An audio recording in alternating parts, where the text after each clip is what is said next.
16 मुकदमा केशव मौर्य पे रहा है। 16 मुकदमे के मुलजिम है, 302 के भी मुलजिम है, खुद माफिया हैं और विधायक का चुनाव भी हार गए। और वो बेशर्म लोग हैं कि हारने के बाद भी पद स्वीकार है। और ऐसे लोग लंबी लंबी बात करते हैं तो क्या करना। नौवा कितना बाल हमार सिरवा में बाबू साहब ये पूछले रहुआ, नौवा कहले रहुए कि बाबू साहब अब अगवे आवता। केशव मौर्य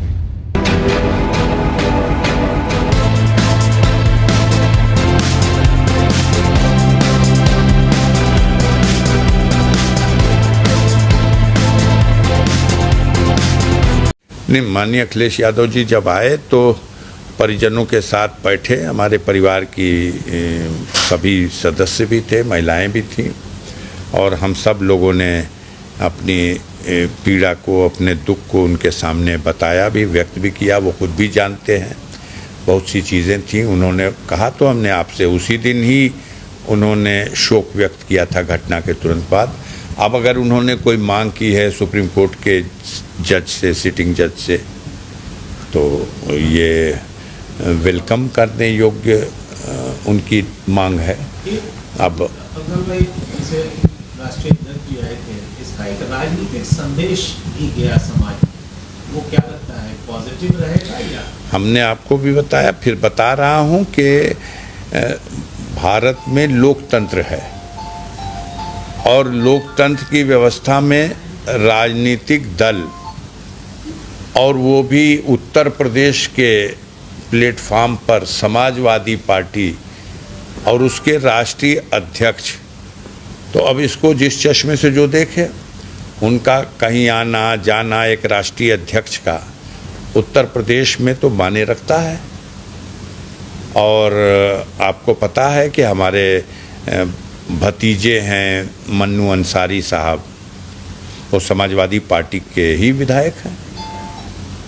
हम स्वयं गाजीपुर लोकसभा सीट पर माननीय अखिलेश यादव जी ने समाजवादी पार्टी की सूची में अपने कैंडिडेट की हैसियत से चुनाव लड़ाने का हम पर भरोसा किया, हमारा नाम दिया है उसमें। तो भाई ये कैसे, एक तो स्वाभाविक बात है जब उस कोई मुखिया और अपने उस परिवार से, पार्टी भी एक परिवार है, उस परिवार से जुड़ा हुआ कोई व्यक्ति पीड़ित है, दुखी है, और उसके पास वो जाता है, उसे सांत्वना देता है, तो ये तो स्वाभाविक है कि उसको उनके आने से काफ़ी राहत मिली होगी, हिम्मत मिली होगी। चर्चा है कि असदुद्दीन ओवैसी साहब आए, इसलिए अखिलेश यादव को आना पड़ा। अब बाहर की चर्चाओं को तो हम नहीं जानते। हमने आपकी चर्चा देखी थी कि असदुद्दीन ओवैसी साहब आए थे, अफजाल साहब नहीं मिले। मैं बीमार था, बीमार अब भी हूँ। फ़र्क दोनों के आने में यही था कि एक 1 बजे रात में आया था और एक 1 बजे दिन में आया था। जो 1 बजे दिन में आया था उससे मेरी मुलाकात हुई, और जो 1 बजे रात में आया था, मैं कहा कि मैं बीमार हूँ, मुझ पर गम का पहाड़ टूटा है। और ये कमेंट सुशोभित नहीं करेगा। ये भी कहा गया कि आपके बड़े भाई सिबकतुल्ला साहब भी नहीं मिले। तो मैं आपको बताऊं कि मेरे बड़े भाई सोम सलात के पाबंद आदमी हैं। इस वर्ष 50वां वर्ष है उनका। जब रमज़ान के महीने में वो 30 रोज़ा भी रहते हैं, और अंतिम 10 दिन एतकाफ़ कहा जाता है। एक तरह की विशेष पूजा है, ये एक तरह की विशेष इबादत है। तो वो पिछले 50 वर्षों से एतकाफ़ में मस्जिद के अंदर समय गुजारते हैं, वहीं रहते हैं, वहीं रोज़ा रखते हैं, वहीं कुरान की तिलावत करते हैं, वहीं सोते हैं। उनका 24 घंटे का रूटीन 10 दिनों तक, ईद का चांद देखने के बाद ही वो घर लौटेंगे, चाहे कैसी भी परिस्थितियाँ। केशव मौर्य ने अभी बयान दिया है मऊ में। हाँ, अखिलेश यादव का आना बहुत गलत है। 16 मुकदमा केशव मौर्य पे रहा है। 16 मुकदमे के मुलजिम हैं, 302 के भी मुलजिम हैं,